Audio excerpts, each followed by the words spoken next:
Entonces vamos a compartir la pantalla. Esto, si pudiera ponerlo más. Bueno, ahí está el espacio que había reservado para. A ver,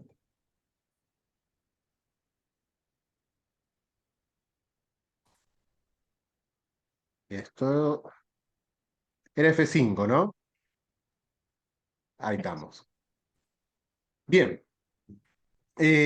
Lo combinamos con la estrategia High Flex por una cuestión de comodidad. En general es una estrategia que marida muy bien, así que vamos a hablar un poquitito simultáneamente de las dos cosas.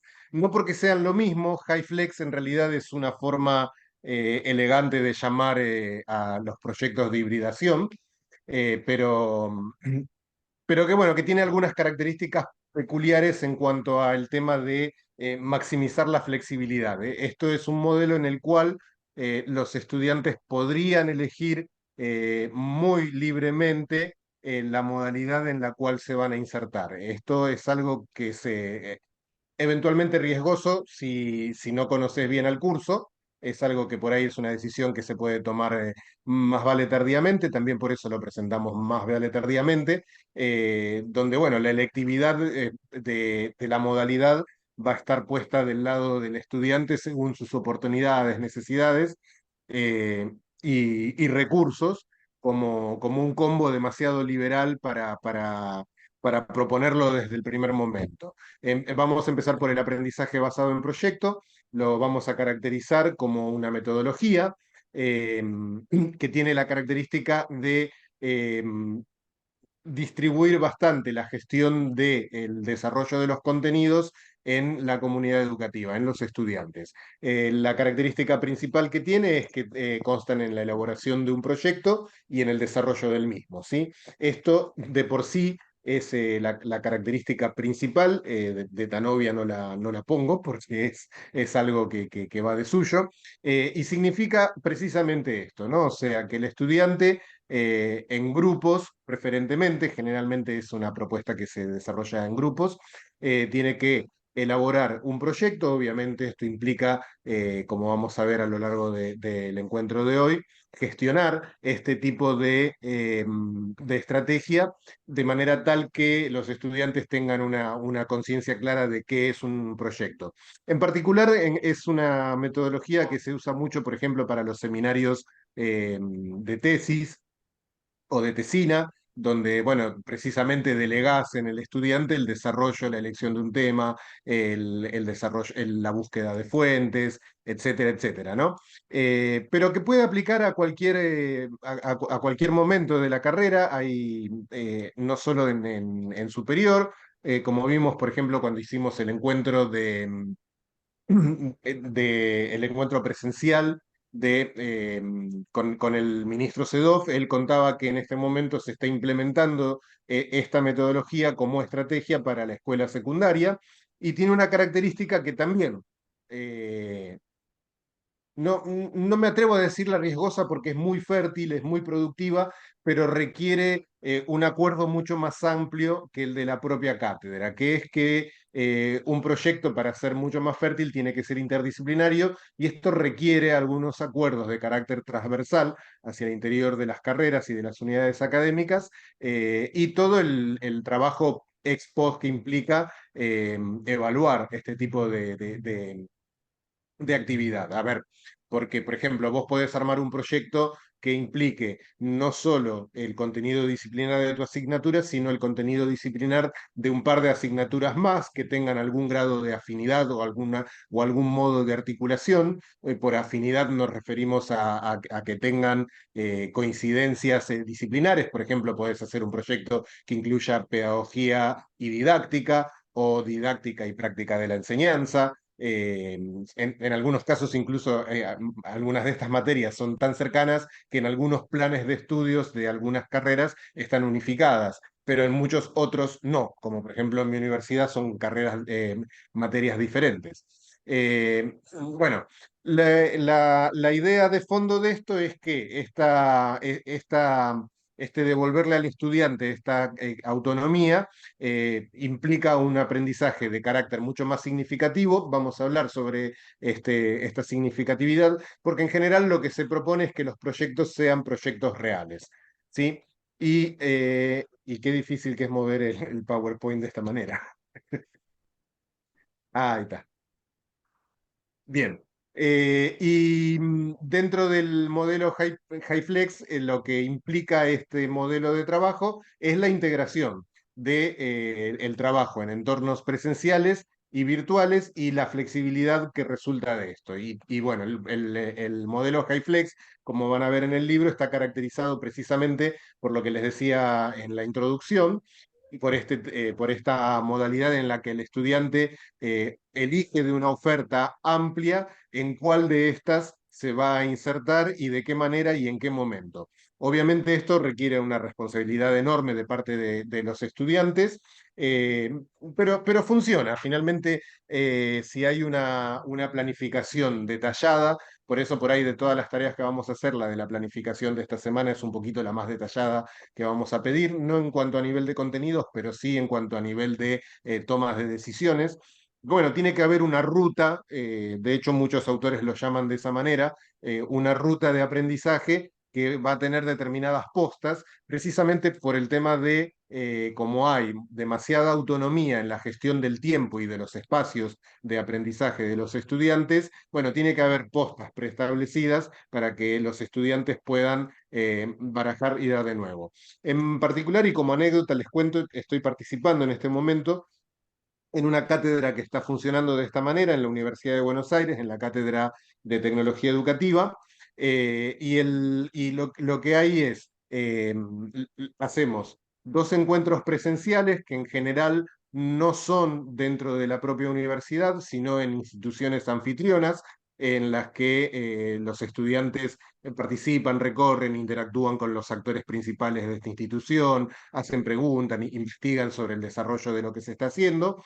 Luego una instancia de taller que reorganiza un poco los aprendizajes comunes de esos recorridos y luego un momento de producción en el que elaboran un proyecto. Todo esto obviamente por medio de mediaciones tecnológicas, en particular en esta oportunidad estamos usando Discord, pero hay otras herramientas, vamos a verlas, que son muy fértiles para una comunicación bastante horizontal y simultáneamente multipunto, que te permite mantenerte organizado hacia el interior de subgrupos, pero sin perder de perspectiva la mirada general de lo que va pasando en todo el grupo. Entre las ventajas y los beneficios, creo que el más destacable es que aprovecha al máximo las oportunidades en sentido amplio que tienen los estudiantes. Si vos podés acercarte a la clase de carácter presencial, te puedes acercar a la clase presencial. Si la puedes tomar online, la tomas online. Si no puedes tomarla online, puedes tomarla eventualmente de manera sincrónica. Y siempre hay postas en las cuales, bueno, hay un momento en el cual vos tenés que acercarte a la universidad. Para poder reorganizar, supervisar, revisar cómo va el avance del proyecto y poder ir avanzando con la supervisión del equipo docente, ¿sí? Bueno, obviamente, como estábamos diciendo, esto requiere una planificación cuidadosa, particularmente de los proyectos y del el macro proyecto que es precisamente esta estrategia de aprendizaje basada en proyectos. En particular, los tres componentes, y esto ya lo vimos en el primer encuentro, los componentes que requieren más atención es la administración del tiempo, los objetivos que vamos a tener al desarrollar determinada actividad, determinado proyecto, qué recursos se cuentan, esto obviamente también va a depender mucho de la disponibilidad de los estudiantes, por eso algunos van a poder montarse en una de las partes de la experiencia y otros en otras. Bueno, básicamente estos tres. ¿No? Solamente que puse arriba el tiempo. Y, y bueno, con respecto a herramientas, yo le hablaba de Discord. Discord ni siquiera es la que me guste más, simplemente es una elección de la cátedra. En particular, a ver, no es que sea una mala herramienta, vamos a hablar igual de esta, Hay varias herramientas. Las principales, obviamente, son las que tiene el propio campus virtual. Ustedes no pierdan nunca de perspectiva que por ahí no es la herramienta más simpática, pero es una herramienta que tiene una enorme ventaja que no tiene ninguna otra, y es la institucionalidad. El campus virtual, además de tener muchísimas herramientas disponibles, es un paraguas institucional gigantesco que ninguna otra herramienta puede brindar. Pero después hay también un montón de actividades posibles de ser desarrolladas en el campus virtual que se adaptan muy bien a esta metodología de trabajo. En particular, creo que la que mejor se adapta es el taller. Yo ya les hablé la semana pasada de algunas cuestiones con respecto al taller. Eh, en particular, el taller se adapta muy bien al trabajo por proyectos, pero no también a una metodología high flex, porque es muy estricto con los plazos.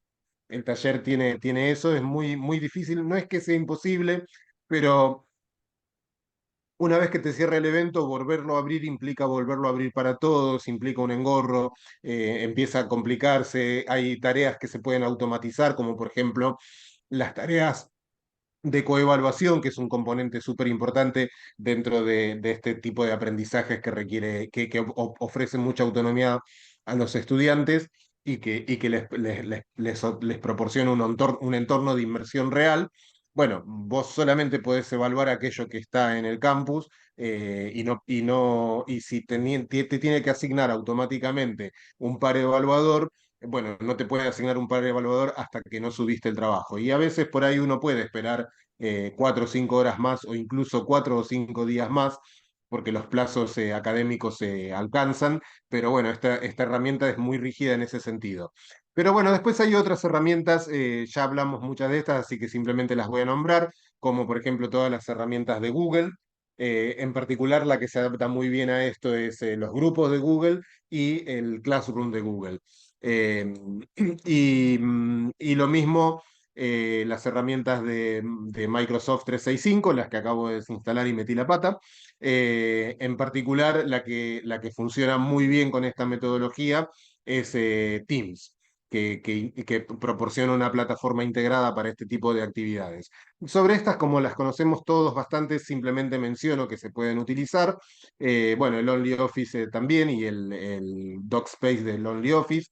Pero después hay otras herramientas me quedó, pero también sirve Lino y las herramientas de muros compartidos. Lo que pasa es que por ahí la estética es medio anárquica, entonces por ahí no sé, a mí me distrae un poco. Recomiendan usar este tipo de herramientas como pizarras digitales y espacios compartidos.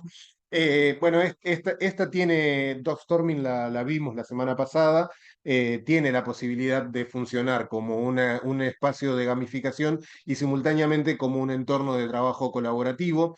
Todas las herramientas que tiene Dogstorming, además de permitir el trabajo entre docentes y estudiantes, permite también el trabajo horizontal, está diseñada para eso. Eh, Tiene algunas limitaciones con respecto a la versión comercial y de pago, eh, pero después hay algunas herramientas que, sin haber sido diseñadas para este tipo de estrategias, funcionan bastante bien. Una en particular, Simbaloo, la deben conocer. eh, el diseño original de Simbaloo era para poder crear bookmark colaborativos, bookmark social. Esto es que vos puedas tener un grupo en el cual puedas empezar a incluir marcas. Pero si ustedes se fijan, cada una de estas marcas además puede hacer referencia a alguna herramienta de carácter colaborativo, lo cual potencia mucho las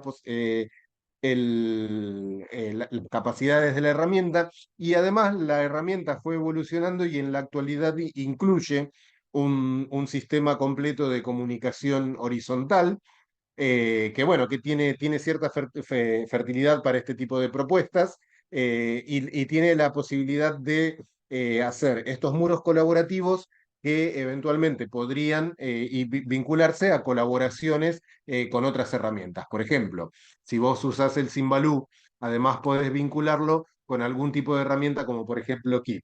Keep es una herramienta muy flexible para este tipo de actividades. En mi opinión, le falta algo que le agregaría Symbaloo si la trabajara vinculada, que es una herramienta de comunicación directa. Keep es de Google. eh, para los que no lo conocen, es muy parecido a un muro, pero es más personal y tiene la posibilidad, como ustedes pueden ver ahí, de asignar un colaborador a una nota en particular. Luego tiene un potente motor de búsqueda, obviamente el mismo de Google, que te permite poder organizar muy fácilmente la comunicación con determinados sujetos con los que estás interactuando en un proyecto. Y yo la uso mucho, de hecho pueden ver ahí abajo, justo hay una nota de una pregunta que me hacía en un chat de un compañero de este curso. Dejé la nota para tenerla a mano porque quería responderla con más tiempo y con más tranquilidad, y bueno, ahí quedó la nota igual, ¿no? Después ya le respondí, así que tendría que eliminarla, pero esto es una captura.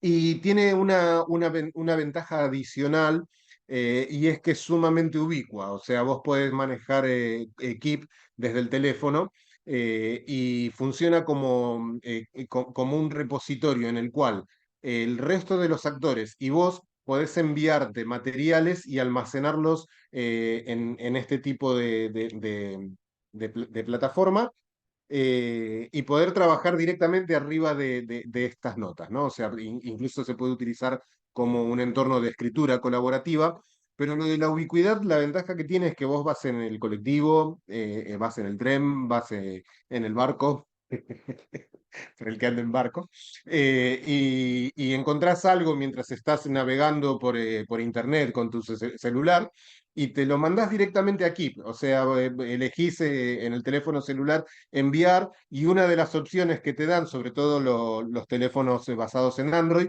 funciona también en los basados en iOS, nada más que tenés que instalarte la aplicación. En el Android ni siquiera tenés que tenerla instalado, te lo envías aquí, y podés tener la aplicación o no, y te va a almacenar el recurso, que lo encontraste cuando lo encontraste, ¿no? O sea, tiene esa flexibilidad, por eso creo que se adapta muy bien a este tipo de propuestas. Hay otras herramientas, bueno, de hecho, esta es una versión del Symbaloo que desarrolló Google, que me parece que es bastante más amigable. Yo uso mucho levantar textos, pero también, o escribir textos, o copiar textos que me interesan. Eh, por ejemplo, bueno, ahora estoy explorando todo esto de inteligencia artificial, estoy viendo cómo se puede aprovechar la IA para colaborar con estrategias de evaluación. Es muy difícil. Y, y cosas que levanto de tweet, o sea, cualquier cosa que me interesa la mando a Keep, y después si forma parte de un trabajo que hago con un equipo, asocio a los escritores colaborativos directamente desde la ventana de colaborar. O sea, asignás un colaborador y automáticamente le aparece al colaborador en sus notas de Keep el trabajo que están desarrollando juntos. Y actualiza en tiempo real. La verdad es que es muy práctica, es una de las que más me gustan, es una de las que más uso. No es la única, pero para este tipo de estrategias me anda muy bien. Otra herramienta que también estaba pensada para otro tipo de cosas y finalmente se adaptó muy bien al trabajo colaborativo, para lo que es desarrollo de proyectos comunes, es Evernote. Evernote es una herramienta que permite guardar recortes de Internet. No es la única, ¿no? Pero fueron agregándole a medida que pasó el tiempo. Es una herramienta relativamente vieja, eh, que tuvo algunos vínculos medios contradictorios con los usuarios. En algún momento limitó la cantidad de dispositivos. Tenía una ventaja muy enorme, y era que vos podías tener tu cuenta de Evernote gratuita en todos los dispositivos que quisieras. Entonces vos podías tener una en tu escritorio de la computadora de la universidad, otra en tu casa, otra en tu portátil, otra en el teléfono celular, otra en la tablet, y todas se actualizaban simultáneamente. En la actualidad restringe la cantidad de dispositivos para cada usuario a 4 dispositivos, pero le agregó la opción de trabajo colaborativo. Entonces vos ahora podrías hacer más o menos lo que haces con Keep. La lógica de funcionamiento es más o menos que la misma que Keep, pero como podrán ver, tiene un diseño mucho más agradable que Keep, el uso es el mismo, o sea, vos tenés una aplicación de Evernote y te mandás lo que vos quieras o desarrollás directamente notas o capturás fotografías, por ejemplo, de algo que te interesa describir, podés tomar una fotografía y después editarla. Eh, tiene la posibilidad de crear diagramas de flujo de trabajo. Bueno, se adaptó muy bien, mutó la herramienta y se convirtió en una potente herramienta de gestión de proyectos colaborativas. Hay algunas herramientas que están específicamente desarrolladas para este tipo de trabajos. Una de las que más me gustan es Slack. Para funciona muy parecido que la primera que había mencionado, cuyo nombre ahora no recuerdo, Discord. Funciona de un modo muy parecido a Discord, te permite crear comunidades. Adentro de cada una de las comunidades vos podés crear diferentes tipos de canales, podés crear comunicaciones en diferentes formatos. Suponer, podés grabar notas de audio, podés grabar notas de video, podés escribir. Podés intercambiar notas de voz, podés organizar cronogramas de trabajo. Se vinculan muy bien también con Google, así que si tenés varias herramientas del ecosistema de Google, anda muy bien. Eh, Permite utilizar la técnica de etiquetados por medio de almohadillas que le dicen ellos, los hashtags. Vos podés seguir un tema en particular a través de un hashtag. Por defecto te genera dos, pero vos podés generar más. Acá este es un grupo relativamente nuevo que tiene solamente los dos canales por defecto, que es el general y el random.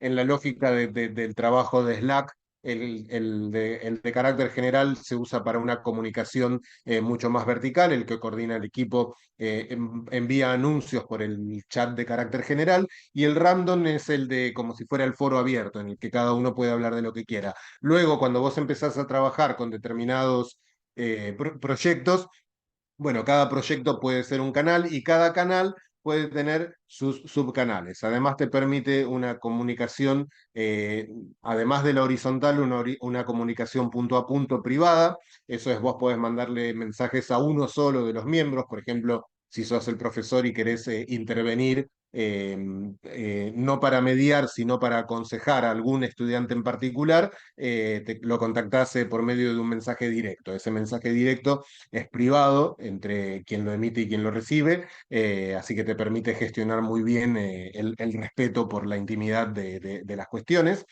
Y luego, como les decía, puede incorporar de manera muy amigable muchísimas herramientas, como por ejemplo las herramientas de comunicación de Google, todas. Permite vincular a Twitter, permite vincular a Blogspot, permite vincular a prácticamente cualquier objeto. Esta herramienta tiene una versión que se tiene que instalar. Esta funciona directamente en web. Sin embargo, también hay una aplicación que se puede instalar en los teléfonos celulares y es muy amigable. Lo mismo sucede con la que habíamos comentado al principio, con Discord. Bueno, Discord les comentaba que la estamos usando actualmente en un proyecto, así que acá lo pueden ver como mucho más desarrollada. En particular, yo estoy participando en Discord en tres comunidades. Esta en particular es la de la Cátedra de Tecnología Educativa. Y como pueden ver, bueno, tenemos una estructura muy parecida a la de Slack. Que tenés un canal general donde se hacen los anuncios de carácter general para todos, pero luego tenés espacios de trabajo donde cada grupo, los chicos se ponen los nombres que quieren. Tenemos las chicas super tecnológicas, la naranja mecánica, crema Oreo. Cada grupo se pone el nombre que quiere.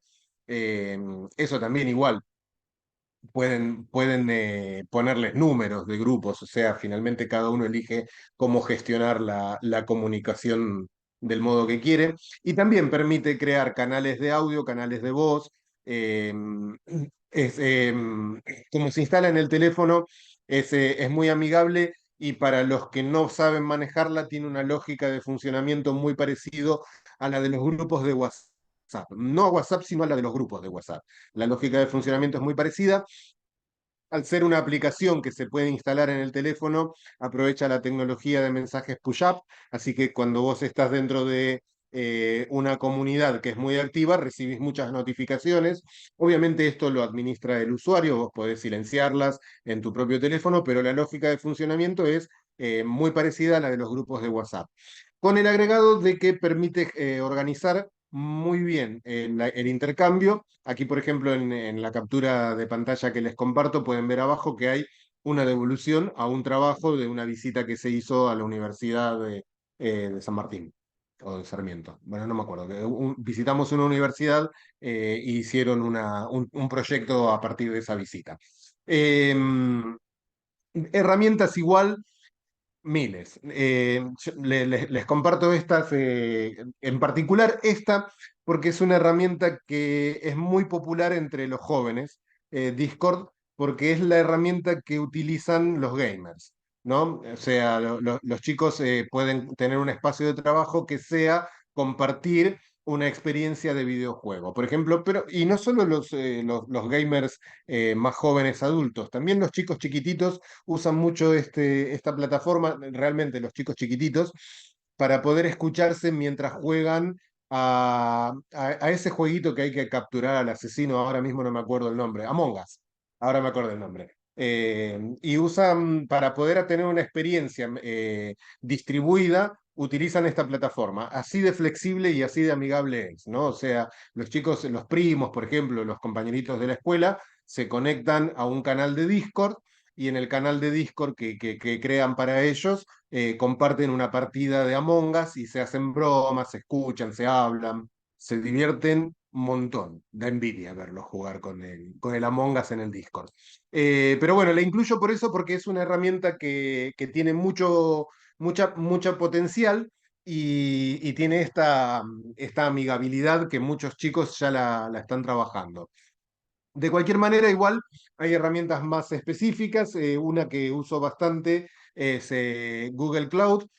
Cloud está pensada para desarrollar este tipo de proyectos, pero en un campo disciplinar muy específico, que es el de la programación, ¿sí? El de lo que es generación de código. Acá lo que ven es un proyecto en el que estoy trabajando, que es, bueno, nada, un proyecto de gitano que estoy haciendo, que es recuperar unos dispositivos que Google discontinuó, que se llaman Chromebit, que tienen un hardware muy bueno, pero que pasaron el proyecto de obsolescencia programada y no reciben actualización hace aproximadamente 3 años. Bueno, ahí está Google reaccionando que no le gusta lo que digo. Eh, lo que tenemos un grupo de trabajo donde lo que hacemos es buscar actualizaciones del sistema operativo Chromium y adaptarlas por medio de las propias APIs que había desarrollado en su momento el Google, para poder mantener una versión actualizada que siga soportando en este dispositivo los servicios originales que daba cuando salió al mercado, que era conectarte a Disney, conectarte a Netflix, conectarte a Amazon, desde un dispositivo muy amigable que funciona casi como una computadora y que se conecta por el puerto HDMI a la televisión y que tiene este tamaño.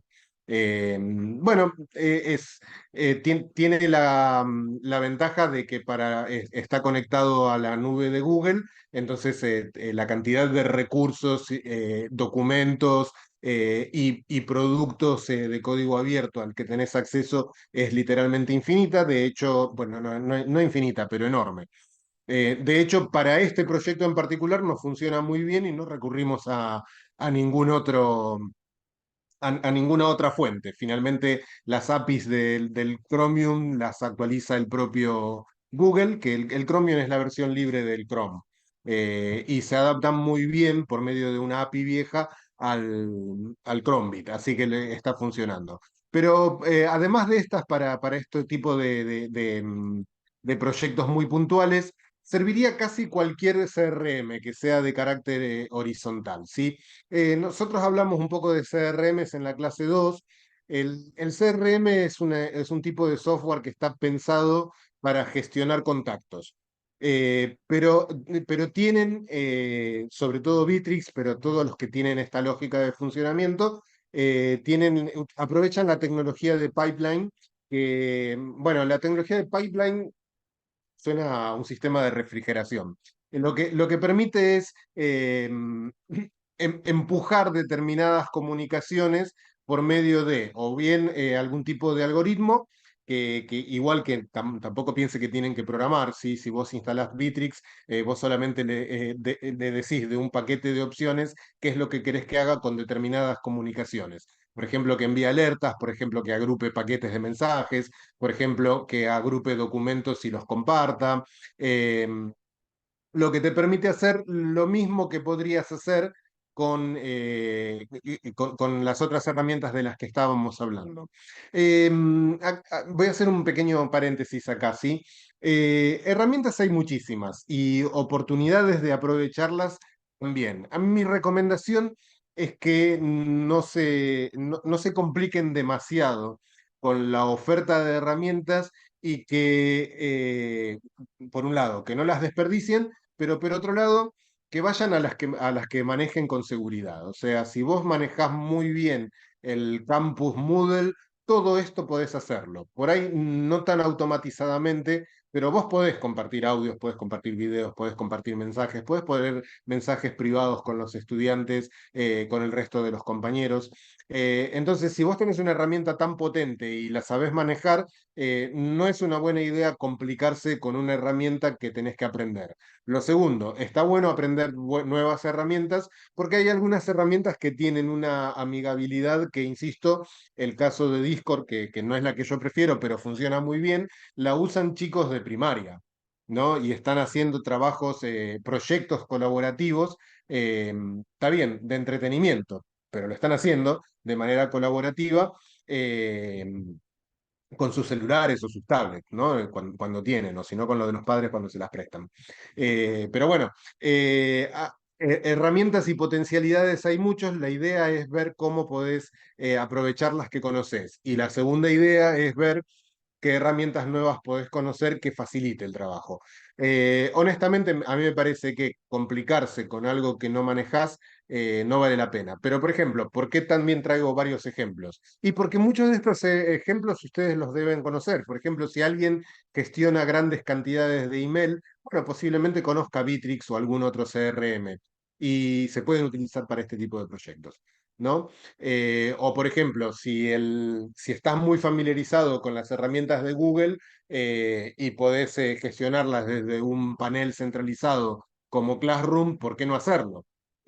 Finalmente todo esto, como vimos la semana pasada, luego puede compartir el espacio con el campus virtual Moodle, así que no sería mayor inconveniente. Y luego también hay, por ejemplo, usos que son personales que podrían ser sociales. El ejemplo que les daba de Keep. Yo Keep la uso por mi cuenta, pero también la aprovecho con algunos de los grupos con los que trabajo. Porque, bueno, porque nos es cómodo, porque nos colgamos el PDF ahí y lo tenemos a mano, porque nos hacemos llamadas, porque nos hacemos comentarios.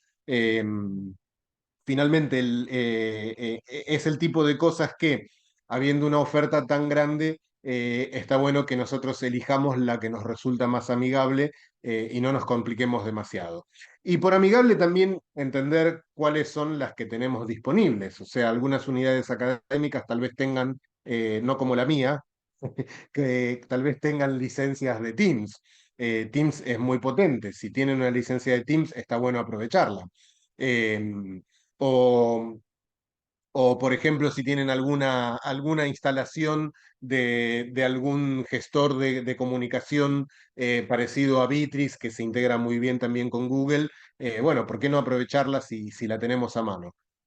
Ahora, también, meternos en este berenjenal, si no la tenemos a mano, bueno, en algunos casos no vale la pena. Bitrix es una herramienta que funciona muy bien para gestionar grandes volúmenes de comunicación, pero no es necesaria, ¿no? O sea, finalmente uno puede trabajar con otras herramientas como las que ya tenemos disponibles en el campus virtual. Así que no sería una buena idea desaprovechar ese potencial. Pero insisto, por ejemplo, los chicos que trabajan en programación, los colegas trabajan en el área de informática. Bueno, conocen cloud y conocen el potencial que tienen. ¿Por qué no aprovecharlo con los estudiantes y hacer comunidades con los estudiantes? Eh, o los que trabajan alguna herramienta de las que vimos en algún campo disciplinar en particular. ¿Por qué no? ¿Sí? Bueno, una de las cuestiones que tenemos que tener en cuenta cuando trabajamos en proyectos y sobre todo en la modalidad HighFlex es poder aprovechar el potencial que tiene para poder adaptarse a los ritmos de aprendizaje de los estudiantes eh, y a sus propios intereses y a sus propias capacidades. Un poco esto es el resumen de lo que veníamos viendo con respecto a las herramientas. Las herramientas no deberían ser un problema más que le agreguemos al aprendizaje de los estudiantes. Por eso está muy bueno aprovechar alguna herramienta que nosotros y ellos tengamos en común. En ese sentido, ninguna herramienta le gana al campus virtual, sobre todo después del segundo año de uso. ¿No? O sea, por ahí el primer año de uso para los estudiantes tiene una curva de aprendizaje alta, no porque sea difícil, sino porque es antipático, ¿no? O sea, los estudiantes vienen acostumbrados a los colores, vienen acostumbrados a los brillos, vienen acostumbrados al neón, y de golpe te encontrás con una herramienta que es azul y blanca y con pocos colores y por ahí no ves todo el potencial que tiene. Pero después del segundo año, los estudiantes están bastante cancheros también con el campus virtual y si eso funciona, no veo mucha razón para utilizar alguna otra. Más que si fuera el caso que ellos ya tienen la experiencia. Ahí sirve muchísimo antes de organizar un aprendizaje basado en proyectos, hacer algún tipo de encuesta diagnóstico y que incluya este tipo de potencialidades, ¿no? Si el proyecto puede ser llevado a cabo por una herramienta mediado con una herramienta que la mayoría de los estudiantes trabajan y nosotros también, como podría ser el caso ahora me sale Among Us y no es Among Us, el Discord, si hay un conocimiento compartido para poder desarrollar esta experiencia en Discord, bueno, Discord es muy fértil. Si lo mismo sucede con Slack, es muy fértil. También está bueno por ahí, y ya que es un trabajo que potencialmente puede, digo esto de adaptar proyectos a varios campos disciplinares, incluir varias cátedras, bueno, llegar a algún acuerdo de cuál es la herramienta que les parece que es mejor y, bueno, ponerle mucha ficha a eso en el sentido de dedicarle un tiempo al aprendizaje de estas herramientas. Insisto, salvo el campus virtual, ninguna tiene una curva de aprendizaje muy alta. Bueno, por ahí la nube de Google tenga una curva eh, para los que no vienen del campo de la informática, pero para los chicos de informática es como una extensión del brazo, ¿no? O sea, no conozco ningún desarrollador que no use cloud.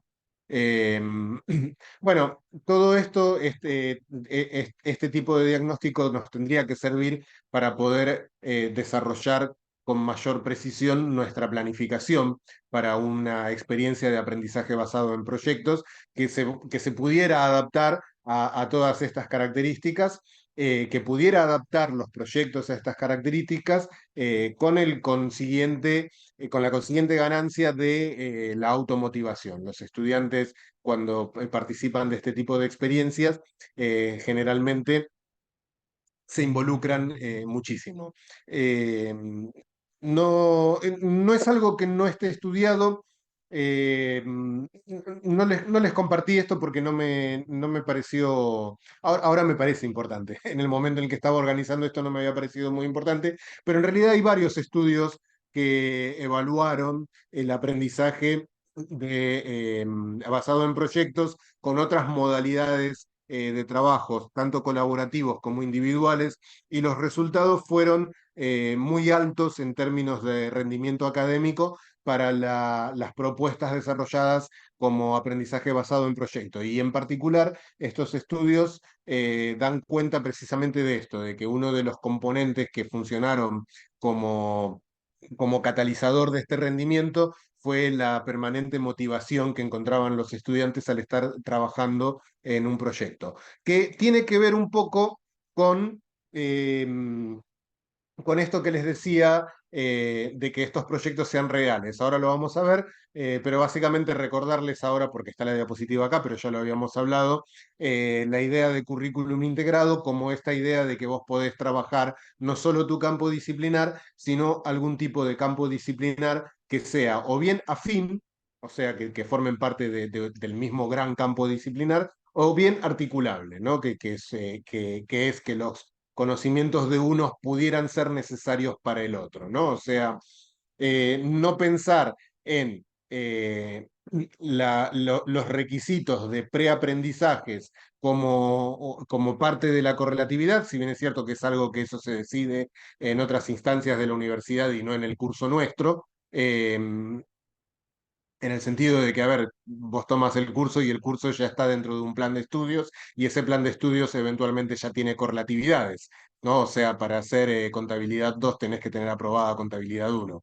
Bueno, sí, esto es cierto. Ahora también vos podrías tomar un trabajo de aprendizaje basado en proyecto, obviamente con las autorizaciones de la unidad académica correspondiente, y trabajar contabilidad uno y 2 en un proyecto integrado que requiera que los aprendizajes que se requieren de contabilidad uno se prioricen en los casos en que sea necesario y que funcionen como articulador de los aprendizajes de contabilidad 2. Bueno, este tipo de cosas se pueden hacer siempre que se respeten los contenidos mínimos que se comprometieron dentro de los planes de estudios aprobados, ¿no? Pero bueno, acá me parece importante sobre el currículum integrado, y es que en realidad nuestros planes de estudios como un todo son en sí mismos currículos integrados, ¿no? O sea, yo hace un rato hablaba de didáctica, pedagogía y práctica de la enseñanza, que es mi campo primario, junto con la tecnología, pero mi campo primario es la educación. Bueno, una licenciatura en ciencias de la educación tiene estos componentes y están integrados en un currículum mayor. El curso de pedagogía no es una isla dentro de un mar extraño, forma parte de una propuesta educativa que tiene una lógica de secuencia y una lógica de integración con el resto de los campos disciplinares de la misma carrera, que justificarían de algún modo poder desarrollar propuestas pedagógicas de carácter integrado. Acá hacer la salvedad, esto es muy difícil de gestionar en la universidad.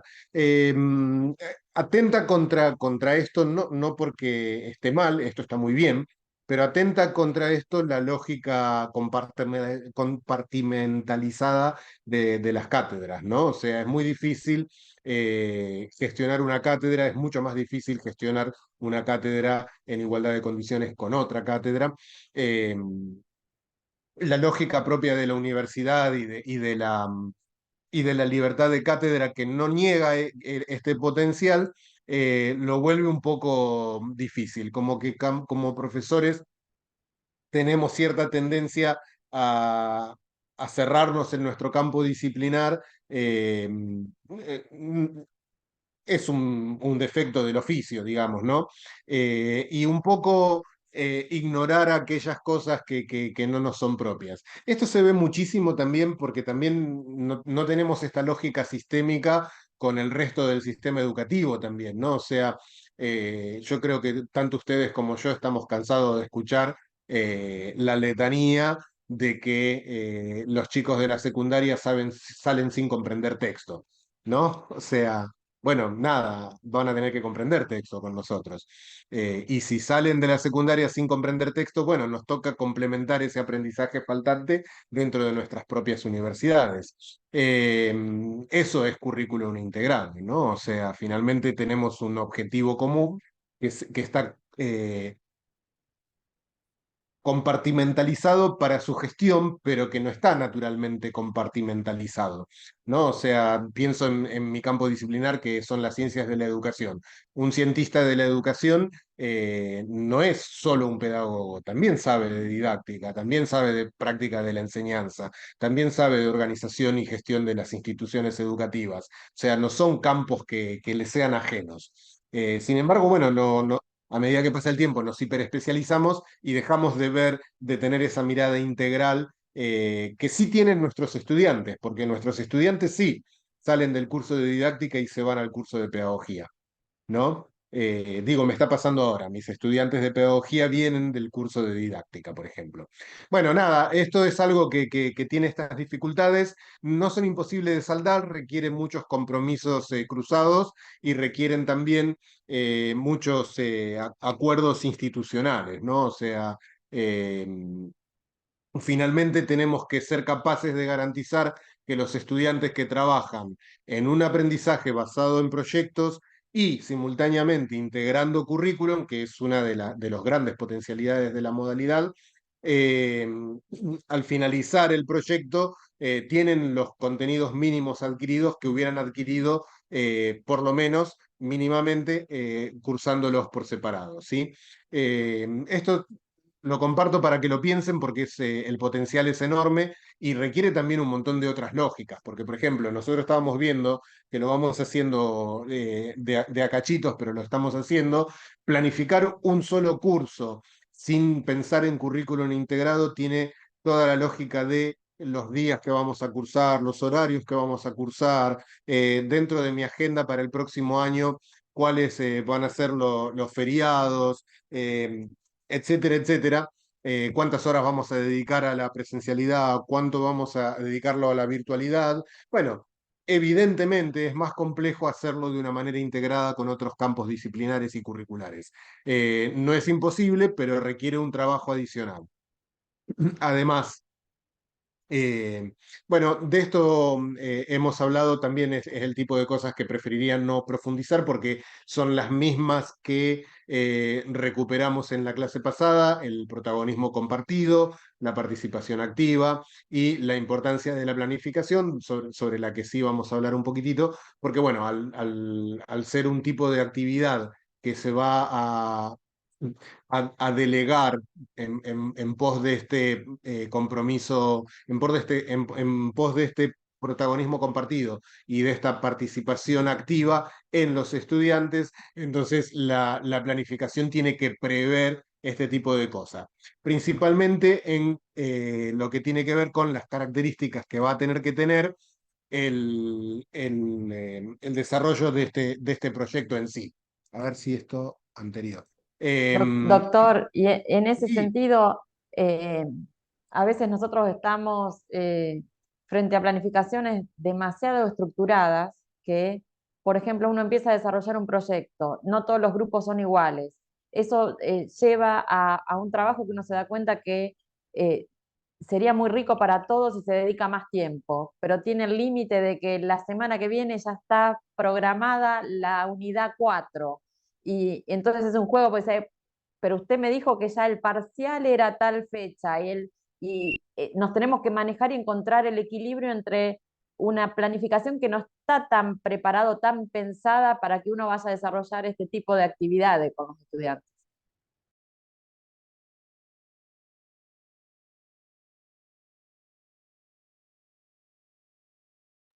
ahí está. Me silencio para que no haya tanto eco, pero después me cuesta encontrar el botón. Eh, sí, hay un minutito. Eh, bueno, sí, es cierto. De cualquier manera, igual hay algo que que a mí me parece importante y que es muy difícil porque uno arrastra también un montón de hábitos sumamente mecanizados, ¿no? Es cierto que muchas veces nuestros planes de estudios y nuestros programas están fuertemente limitados principalmente por el factor tiempo, ¿no? O sea, el factor tiempo es el que pesa más a la hora de pensar en una modalidad un poco más flexible. Pero también es cierto que en realidad porque esto se cruza con una preocupación que va de la mano y que no es menor, que es que en la mayor parte de los casos nuestros planes de estudios no son solo aprobados por nosotros, sino también por los cuerpos colegiados de nuestras universidades, en algunos casos por más de uno. Por ejemplo, hay universidades, no sé cómo es el caso de Misiones, tendría que interiorizarme, pero por ejemplo hay universidades en las que vos tenés que pasar primero por la instancia del cuerpo colegiado de la unidad académica y después por la instancia del Consejo Superior, o el equivalente funcional. Eh, Eso hace que los programas tengan que estar disponibles y publicados muchísimo antes de conocer a nuestros estudiantes, pero también es cierto que esto mismo que dificulta la integración de un currículum compartido, que coincidirán conmigo que es sumamente fértil, eh, finalmente en términos teóricos por lo menos, es claro que trabajar el objeto de aprendizaje como un todo antes que como fragmentos compartimentalizados, tiene una fertilidad enorme que es más o menos compartida. Obviamente igual puede haber algún campo disciplinar que tenga una compartimentalización que sea muchísimo más estricta, cada uno conoce su campo. Eh, Digo, por ejemplo, hace un rato hablé de contabilidad uno y de contabilidad 2. Finalmente son dos materias que podrían maridar bastante bien, pero tal vez dentro de una misma carrera no maride nada bien con impuestos, ¿no? Con impositiva, que finalmente desarrolla más cuestiones jurídicos, normativas de la economía, ¿no?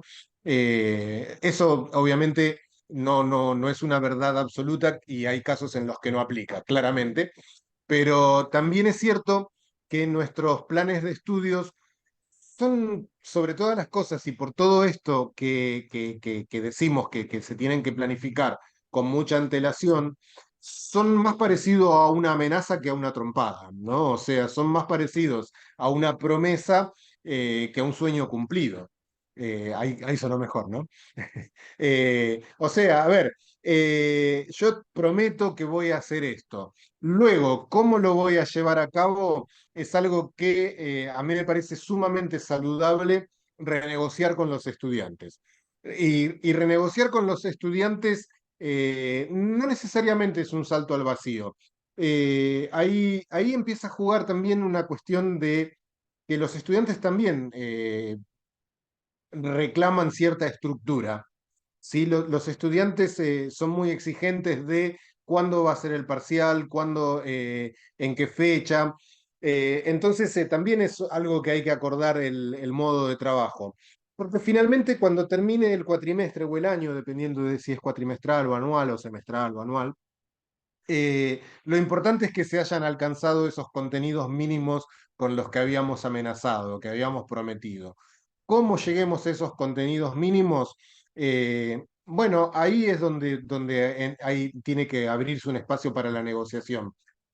Hay también características que son propias de determinadas cátedras. No es lo mismo una cátedra unipersonal llevada por un solo docente que una cátedra llevada por un equipo, donde ese equipo que cuenta con adscriptos, que cuenta con adjuntos, que cuenta con JTP, insisto, cada cátedra es un mundo, te da una posibilidad de flexibilizar que requiere algunos acuerdos hacia el interior de la cátedra también, porque finalmente también en algunas cátedras te pasa esto, ¿no? El titular a veces firma el programa y jamás da clase. Y sí, eso también pasa en algunas de nuestras universidades. Em, pero, pero bueno, realmente, qué sé yo, el JTP eventualmente no puede colaborar como una actividad práctica en acompañar a aquellos estudiantes que requieran un poquitito más de tiempo, incluso en lo que es el teórico. Digo, estoy pensando en voz alta, ¿no? O sea, finalmente la estructura de cátedra, cuando no es unipersonal, colabora mucho en poder flexibilizar. Esta flexibilización igual requiere cierta planificación. El problema de la planificación, y esto lo veíamos en el primer encuentro, es que no tendría que ser un corset que impida hacer cosas que nosotros consideramos virtuosas, ¿no? O sea, finalmente la planificación, hay un punto en el cual mm, debe ser un programa, un plan, un recorrido una secuencia que idealmente nos ayude a alcanzar nuestros objetivos. Nuestros objetivos, estarán de acuerdo conmigo, es que los estudiantes aprendan. Si ese programa se convierte en un corset tan estrecho que no nos deja respirar y nos impide lograr nuestros objetivos, bueno, hay algo mal con ese programa. Hay que revisarlo. De cualquier manera, igual este tipo de trabajos, yo les contaba la experiencia que estoy haciendo en la cátedra de tecnología educativa. Ahí yo estoy como adscripto, no estoy a cargo de la cátedra, que es donde estoy haciendo el postdoctorado, entonces yo colaboro, no llevo la batuta en ese caso. Eh, Ahí lo que se está trabajando es de esta manera. Hay instancias de carácter colectivo que tiene que ver con visitas en el campo. Esto lo que le da a la experiencia es un anclaje con la realidad sumamente importante. O sea, por ejemplo, este lunes, ahí voy los lunes, este lunes justamente la visita que hicimos fue a la universidad en la que yo trabajo, que tiene un programa de educación a distancia que a esta altura es viejo, más que más que pionero, ¿no? O sea, pionero fue hace 20 años, ahora es un programa añejo. Bueno, esta universidad tiene esta característica y estos chicos son estudiantes de tecnología educativa. Para ellos era mucho más valioso, en mi opinión, recorrer las instalaciones del programa de educación virtual de la Universidad de Quilmes, interactuar con los trabajadores, con los desarrolladores de materiales didácticos, con los que gestionan el campus virtual, con los que gestionan la tutoría, que leerlo en un libro, ¿no? Entonces, este tipo de cosas es posible en esta modalidad. Ojo, no es la única, porque nosotros vimos también, por ejemplo, cuando hablamos en la semana que estuve allá en Posadas, cuando hablamos de la docencia distribuida. Es también una de las formas en las cuales el estudiante tiene una inmersión mucho más real. No es lo mismo que yo te cuente cómo es la experiencia de Misiones en lo que es Flipped Learning, que te lo cuente el que diseñó esta experiencia. Tal vez, no lo sé, tal vez fue peor, qué sé yo, no lo sé, pero finalmente a mí me parece que le da un anclaje de realidad que es inmejorable. Y finalmente, cuando termine el cuatrimestre, este tipo de experiencias, visitar a una universidad que tiene un programa añejo de educación a distancia, te dice mucho más de la tecnología educativa que leer un paper que podríamos haber escrito cualquiera de los profes que trabajamos en ese programa. Creo yo, por ahí tengo una mirada muy inocente del aprendizaje, pero finalmente me parece que son oportunidades que hay que ir evaluando. E insisto, este bucle bucle lo llaman porque hay que llamarlo de alguna manera, porque está organizado, está planificado. Hay 2 encuentros a instituciones, museos, lugares donde se llevan determinadas actividades. Luego hay una reflexión desde los contenidos teóricos. Los contenidos teóricos los gestionan los estudiantes prácticamente de manera completamente autónoma. No se sienta el profesor a explicar nada, no hay un profesor que explique nada, solamente responde preguntas. La responsabilidad de los estudiantes juega un papel fundamental y es, si no leíste no tenés nada para preguntar, ¿no? Básico. Y luego hay el desarrollo del proyecto propiamente dicho, que se hace en esta plataforma que les mostraba hace un ratito, en el Discord, donde, bueno, se cargan una serie de características sobre qué tiene que contener el proyecto, dónde tienen que mirar, cómo tienen que planificar este tipo de actividad. Y yo estoy sorprendido porque funciona. O sea, estoy yendo desde marzo y no vi una sola clase. No, gracias, sí, yo también. No vi una sola clase, o sea, no, en la cátedra está a cargo de Mariana Maggio, la jefa de trabajos prácticos es Karina León, y no las vi dar clases, o sea, 2 chicas que admiro un montón, fui a trabajar con ellas para aprender de ellas, y finalmente no las vi jamás dar clases. No sé, por ahí cuando termine el cuatrimestre las vea dar clases. De hecho, me sorprendió mucho porque era un poco lo que esperaba, a partir de haber leído bastante el trabajo de ellas dos. Está también Verónica, pero sí, la verdad es que estoy haciéndola con las estrellas. Em, y la primera clase, la clase introductoria, sí fue una clase, pero fue una clase que no era una clase. Fue muy, muy, muy divertido porque lo que hacía era, empezó a hablar de los fundamentos teóricos de la tecnología educativa y en algún momento paró, se paró en seco y dijo, así sería la clase si estuviéramos en el año 89. Y empezó de nuevo y lo planteó de otra manera completamente diferente. Y lo paró y dijo, así sería si estuviéramos dando la clase a mediados de los 90. Dice, bueno, ahora se van a ir a hacer tal o cual actividad, los mandó a todos a hacer actividades a diferentes puntos de la sede de Puan, de ahí de la Universidad de Buenos Aires, y les dice, tienen 15 minutos, vuelvan con este tipo de cosas resueltas. Volvieron y dicen, bueno, así sería la clase si estuviéramos en el año 2005. Después hizo una pequeña escenificación, prendió el Zoom, estábamos todos presentes ahí, prendió el Zoom y empezó a hablarle a la cámara y dice, así sería la clase si estuviéramos en el año 2021. Y finalmente terminó haciendo una bienvenida. Fue lo único más parecido a una clase que vi. Estuvo excelente, pero era teatro, ¿no? Bueno, y lo más fértil, lo más productivo de estos bucles es, en términos de producción académica, es el momento del desarrollo del proyecto propiamente dicho. El resto funciona como insumos, pero como ya tienen la guía del proyecto al principio del bucle, los bucles duran 3 semanas, 4, perdón, en realidad, son 2 semanas de visitas, una semana de taller, hasta luego, nos vemos, y una semana de trabajo en grupos para desarrollo del proyecto. Y como tengo la posibilidad de ver, formo parte del grupo, veo el trabajo en el Discord, los chicos discuten ahí, se mandan audio, se mandan video, se mandan los borradores, nos preguntan a nosotros, por acá vamos bien. Hay mucho, mucho trabajo durante esa semana que no implica que los docentes vayamos a la universidad. Yo esa semana no voy a la residencia, pero sí mucho trabajo, ¿no? Mucho trabajo de seguimiento de lo que van haciendo los grupos. Pero claro, es una cátedra multitudinaria, o sea, a ver, son 40 estudiantes nada más, y somos casi 10 profesores. Somos 9 y yo. La titular, la jefa de trabajos prácticos, la adjunta, los adscriptos y los ayudantes adscriptos, los estudiantes adscriptos, hay 10 personas, ¿no?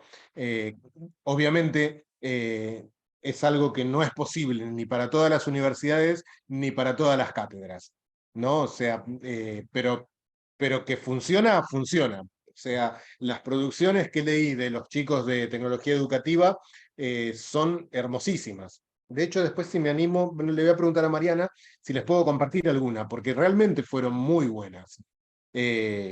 Y todo esto sin dedicarle tiempo a la clase. Y todo esto con una planificación muy detallada de para dónde queremos ir, que no se cristaliza en esta semana vamos a tratar tal tema. No, y otra cosa que me pareció súper importante, se los comento, tampoco es que se adapte a todos los campos disciplinares. En vez de leer apuntes sueltos, se están leyendo libros completos de una manera colaborativa, ¿no? O sea, finalmente cada grupo se organiza sobre cómo y de qué manera interactúan con la bibliografía. Pero las citas están, las referencias están, son correctas, y las lecturas están. Hablas con los chicos y el conocimiento que se esperaba que se construyera a partir de estas lecturas está. ¿No? Esa es otra cosa que me llamó mucho la atención. mm, Me parece muy difícil de aplicar en cualquier otro contexto, y es que están trabajando con libros completos. No, yo estoy más acostumbrado a tomar de un libro el capítulo que me interesa y complementarlo con otro capítulo. Que finalmente, bueno, es una interpretación que podemos hacer de lo que es fuente primaria, pero qué mejor interpretación de fuente primaria que el libro completo. ¿No? Y no manuales, ¿no? Libros relativamente recientes del campo disciplinar. Bueno, no estoy seguro de haber respondido a la pregunta, pero la charla me parece fabulosa. Bueno, acá no lo voy a repetir porque lo acabamos de conversar en este momentito, pero básicamente es esto, es establecer determinados retos, ¿no? O sea, finalmente vos pones una vara y saltás. ¿Sí? La motivación es sumamente intrínseca, porque no es te voy a tomar un parcial. En este curso que les comentaba, no van a tomar parciales, porque no tiene sentido. O sea, finalmente cada una de estas producciones funciona como un parcial. ¿Sí? De hecho, yo creo que al terminar el cuatrimestre van a tener 4 producciones sumamente significativas, basadas en 4 proyectos sumamente significativos y muy anclados en el campo disciplinar, como no tendrían los estudiantes míos de la Universidad de Quilmes de Tecnología Educativa, que leyeron, que tuvieron las clases como las que Mariana hizo en broma. ¿No? O sea, tuvieron otro tipo de clase. Y acá lo importante de esta diapositiva, me parece, es el tema de que los desafíos sean significativos, este anclaje en la realidad, este solucionar problemas reales. Hay ejemplos en todos los campos disciplinares, ¿no? Eh, les comento uno obvio y otro como lo vimos justo esta semana, lo tengo bastante fresco, pero habíamos hablado en su momento que sin ser un trabajo por proyecto igual es un desafío significativo, los chicos de las carreras de enfermería y terapia ocupacional y acompañamiento terapéutico que estuvieron trabajando muchísimo durante la pandemia, ¿no? Ese es un ejemplo que me parece que es súper pregnante de un desafío que es sumamente significativo. Pero después, el ejemplo que se me ocurre ahora tiene que ver con una planta, un emprendimiento productivo que tiene la Universidad de Quilmes, que lo conocí. Nos vemos, hasta luego, Cristina. Lo conocí en detalle, sabía que existía, pero nunca me había interiorizado en esta visita que hicimos con los chicos de tecnología educativa, que es el proyecto de SuperSopa. Es un proyecto productivo que tiene la Universidad de Quilmes, que fabrica un concentrado de sopa en el contexto de la carrera de Ingeniería de Alimentos y que le sirve a los chicos de Ingeniería de Alimentos como práctica. Pero lo que me llamó mucho la atención es que se utiliza esta plataforma para casi cualquier carrera de la Universidad de Quilmes. Por ejemplo, tenemos algunas carreras raras, ¿no? Pero, por ejemplo, tenemos la licenciatura en hotelería, ¿no? Bueno, los chicos de hotelería van y colaboran con el inventario, ¿no? Del emprendimiento productivo. Los chicos de la carrera de contador público nacional se acercan y hacen auditorías. Los chicos de administración de empresa se acercan y colaboran con el diseño de distribución del producto. Los chicos de la Tecnicatura en Seguridad e Higiene colaboran con la higiene y la seguridad de la planta productiva, ¿no? O sea, son todos desafíos productivos perdón, desafíos significativos que toman como excusa algo que tenemos completamente a mano. O sea, eh, les cuento, la Universidad de Quilmes ocupa 4 manzanas, nada más, es un edificio una institución muy chiquita. La planta productiva está en una de las esquinitas de esto, o sea, ni siquiera es que tienen que irse a otro planeta, ¿no? Bajan las escaleras, cruzan el gimnasio y están en la planta productiva al lado del estacionamiento. Y es sumamente significativo este desafío para casi todos los campos disciplinares. Por ejemplo, lo están trabajando en extensión, no yo porque el curso que doy no tiene esta flexibilidad, doy un curso de historia, es historia de la pedagogía lo que doy en Quilmes generalmente, pero los chicos de educación están trabajando en desarrollo hay un curso anual dentro de la carrera, hay solo 2 cursos anuales. Uno es proyecto de investigación que está orientado a la práctica en la investigación, y hay otro que es un proyecto de integración que se supone que lo tomás en el último año de la carrera y que te sirve para integrar todos los conocimientos y trabajarlo. Se trabaja con esta modalidad de proyectos.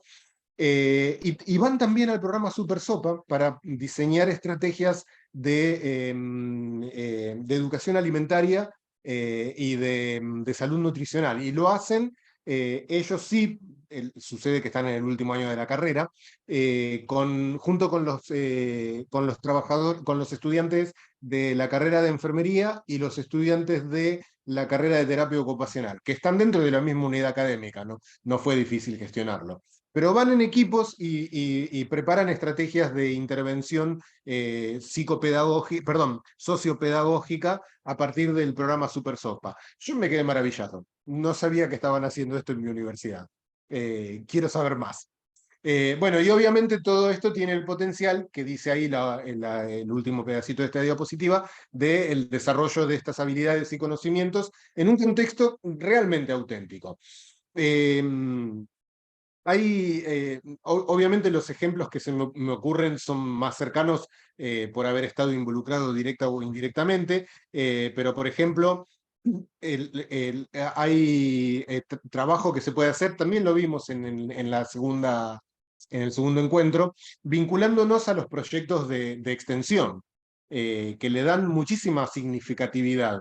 Y que sería un error desperdiciarlos para solo aquellos estudiantes que obtienen una beca de extensión para incorporarse en un proyecto, cuando en realidad todos los demás estudiantes también tienen muchísimo para aportar, y tenés un contexto sumamente auténtico. Como por ejemplo, el ejemplo que se me viene muy rápido a la mente es, nosotros tenemos un proyecto que se llama Calle Popular, que es un proyecto de alfabetización en el que participan voluntariamente los estudiantes, pero que está abierto a toda la comunidad de la carrera de educación para alfabetizar en los barrios populares. Ustedes saben, porque yo se los comenté, que Quilmes es, después de La Matanza, la ciudad más pobre del conurbano bonaerense. Hace mucha falta este tipo de trabajo. Y el contexto es auténtico. No es una simulación de laboratorio, ¿no? O sea, van a los barrios y trabajan en los proyectos de alfabetización. Con el tiempo que disponen, los voluntarios obviamente tienen un compromiso mayor, pero el resto está invitado para participar, por ejemplo, en actividades de diagnóstico, en actividades de evaluación, en actividades de difusión, y realmente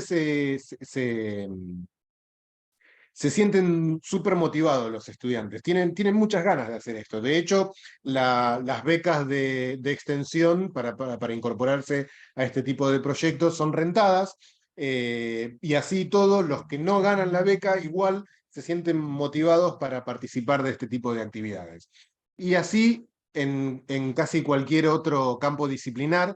Insisto, asumo que hay algunos campos disciplinares en los que no, pero por ejemplo, los chicos de la Tecnicatura en Desarrollo de Software, que es una tecnicatura de programación liviana, están trabajando junto con una cooperativa dentro de un proyecto de extensión, y también se pelean para sumarse a este tipo de propuestas, y luego, bueno, no hay lugar para todos, pero finalmente, aun cuando no hay lugar para todos, se le abre la puerta a todos para que igual puedan participar. Y es sorprendente porque muchos quieren participar y te dicen, ¿no? O sea, bueno, no, profe, hoy no voy a poder ir a clase porque me voy a Itatí a alfabetizar. Y bueno, hoy no venís a clase, pero vas a estar haciendo algo súper pertinente en el campo de los estudios de la pedagogía. Te felicito. Después contame.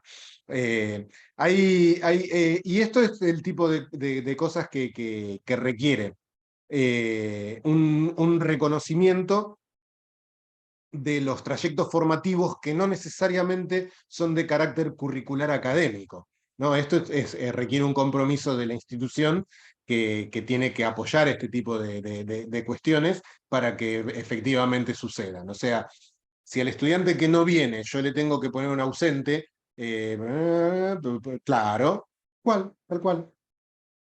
Ahí Raquel, si pueden leer el chat, Raquel comparte algo desde la Cátedra de Problemática Educativa. Eh, es, si desde la institución a mí me decís, bueno, no, el estudiante que no alcanza con el 70% de las asistencias, y ignoro y le doy por completo la espalda a otros proyectos de la universidad que son sumamente pertinentes y sumamente formativos, bueno, no va a funcionar. Eh, por suerte, muchas universidades comprenden este tipo de desafíos y a veces nos cuesta más a los profesores comprenderlos, ¿no? O sea, porque muchas de nuestras universidades están ansiosas de ver crecer el componente de extensión, que es el lugar más lógico para articular este tipo de prácticas con la comunidad. Eh, pero bueno, a algunas les cuesta un poquito aunar y reconocer ese tipo de trayectos formativos, y principalmente a los docentes, ¿no? O sea, el docente, lo mismo que decía antes, ¿no? Asumo que por el tipo de curiosidades que tienen ustedes, no ustedes, pero muchos docentes son muy celosos del campo disciplinar, y bueno, a mí qué me importa que estés alfabetizando, ¿no? Viniste al curso de pedagogía. Es una respuesta horrible y recontra redes motivadora, ¿no? O sea, si alguna vez me escuchan decir algo así, péguenme o llámenme la atención aunque sea. Bueno, con respecto a la evaluación y a la reflexión continua, obviamente también no voy a ahondar porque es exactamente lo mismo que hablábamos del aprendizaje cooperativo, y para esto mismo sirven las mismas herramientas que vimos la semana pasada, más las que vimos hoy, que nos permite realizar ese tipo de seguimiento personalizado y colectivo. Sí, o sea, en sentido estricto, el aprendizaje basado en proyectos, cuando los proyectos son de carácter colaborativo, es también una de las modalidades del aprendizaje colaborativo. Simplemente en el libro están desarrolladas, pero van a ver que son básicamente las mismas. Que la retroalimentación, los gringos dicen just in time, que sea oportuna, que sea cuando la necesitan, ¿no? O sea, estar muy abiertos a la demanda de orientación es súper importante, y luego establecer que esto, en el ejemplo que les daba de la Cátedra de Tecnología Educativa, es en el momento del taller, un espacio para la autorreflexión, para que los estudiantes tengan una oportunidad de contar y de contarse qué es lo que están haciendo y fundamentalmente qué es lo que están aprendiendo. Eso recontextualiza muchísimo este tipo de prácticas de aprendizaje basados en proyectos.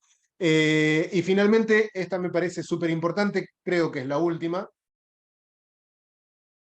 No logro ver cómo vamos con el tiempo. Ah, vamos re mal con el tiempo, perdónenme. Eh, eh, la socialización y la difusión. Esto es, así como el contexto en el que se producen estos proyectos, cuanto más real es mejor, cuando estos proyectos forman parte de la solución a un problema real, más significativo va a ser el aprendizaje. La difusión y la socialización también deberían serlo. Entonces, no deberíamos conformarnos con que el estudiante dé una lección delante de solo sus propios compañeros, sino invitarlos, y en todo caso, y en la medida de lo posible, insistirles mucho para que se integren tempranamente a la divulgación social de la ciencia. Para esto no es solamente el único lugar, aunque no es un mal lugar, los congresos, jornadas, coloquios de las especialidades. No todas las especialidades son tan generosas para recibir a los novatos, pero muchas otras sí.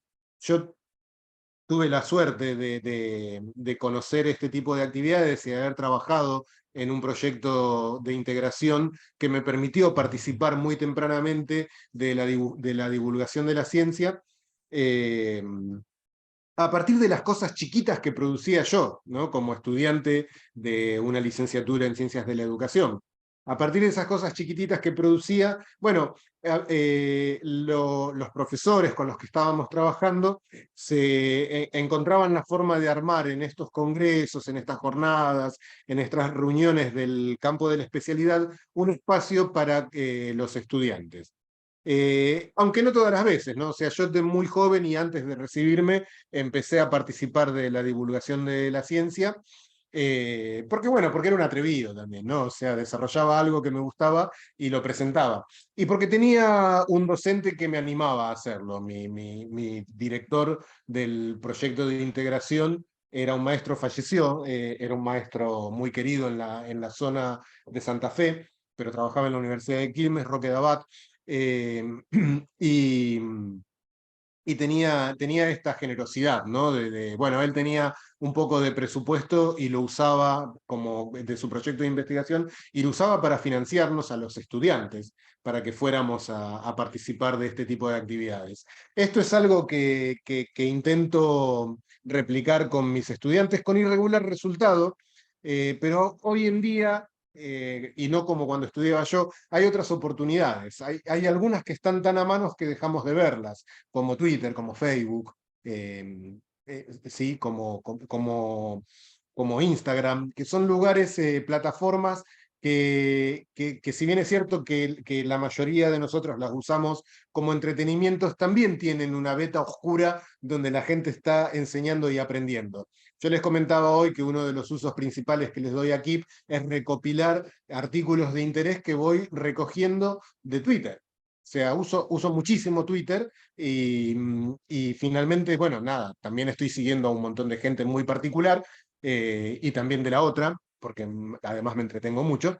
Eh, y, mm, y bueno, como Twitter no es un lugar amigable para almacenar este tipo de cosas, pero sí para divulgarlas, me parece que es una buena plataforma. Pero insisto, la que tengan y la que usen. O sea, un vivo de Instagram al que solo asistan las familias es ya lo suficientemente motivador para un grupo de estudiantes que solamente contar una experiencia delante de sus propios compañeros, ¿no? Que entre los compañeros incluso además el desafío cognitivo es menor.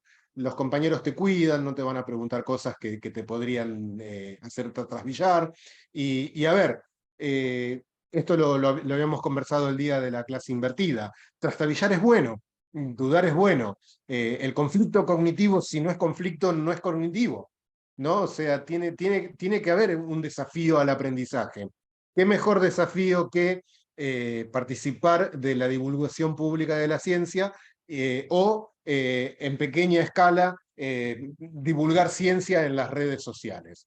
Y esto es algo que requiere también, ¿no? Una planificación y una predisposición especial para hacerlo, bueno, que hay que fomentar en nuestros estudiantes. Y creo que es la última, si no me equivoco. Sí, esto es un resumen de lo que estuvimos hablando. Preparar a los estudiantes para enfrentar los desafíos del mundo actual y futuro. Ahora mismo les voy a agradecer y voy a dejar de compartir para poder intercambiar un ratito si quieren, o si no, seguimos en los foros, no hay problema. Se nos hizo tarde. Sí, Andrea, Roque Esteban Dabat, lo recuerdo con mucho cariño, casi que lo adopté como un segundo padre. Yo creo que le debo todo aquello en lo que me he convertido, por lo menos todo aquello que me gusta de mi profesión. Sí, hay muchos. En matemáticas, por ejemplo, está también el sector colaborativo de Khan Academy. Hay muchos lugares donde nuestros estudiantes podrían compartir sus producciones que de cualquier otra manera pasarían a formar parte de la pila de parciales que juntan polvo en algún rincón de nuestro escritorio, ¿no? Eh, Me parece que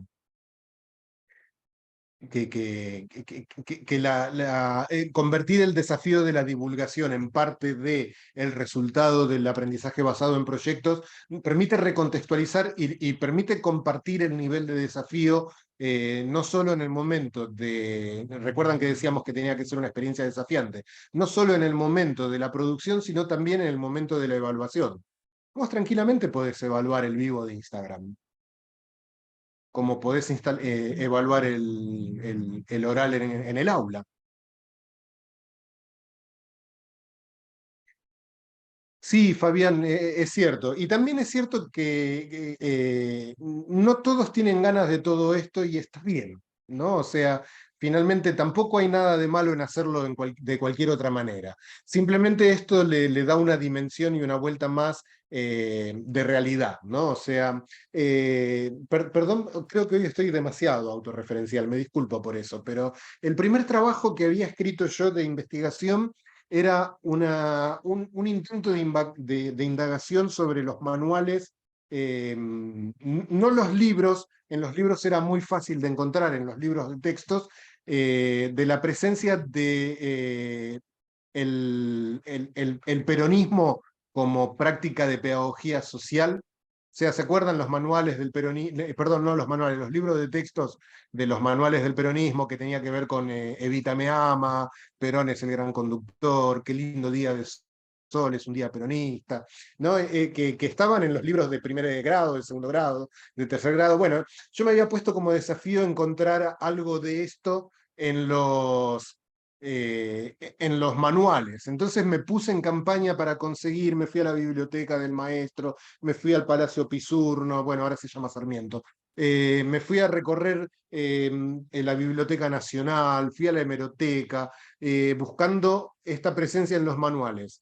Y luego preparé un paper, lo presenté en un congreso y tuve que decir delante del congreso que no había, que no había. O sea, estaba en los libros de texto, pero no en los manuales. Eh, y para mí era toda una sorpresa, ¿no? Y tener que comunicar esto adelante de especialistas de historia de la educación, bueno, fue todo un recontra re desafío. Yo era estudiante de último año, pero era estudiante, ¿no? Todavía no me había graduado. Y me gustó, descubrí que me gustaba hablar delante de la gente. ¿Cómo hubiera descubierto eso yo si no me ponía mi profesor Roque ante ese desafío? No, gracias a ustedes.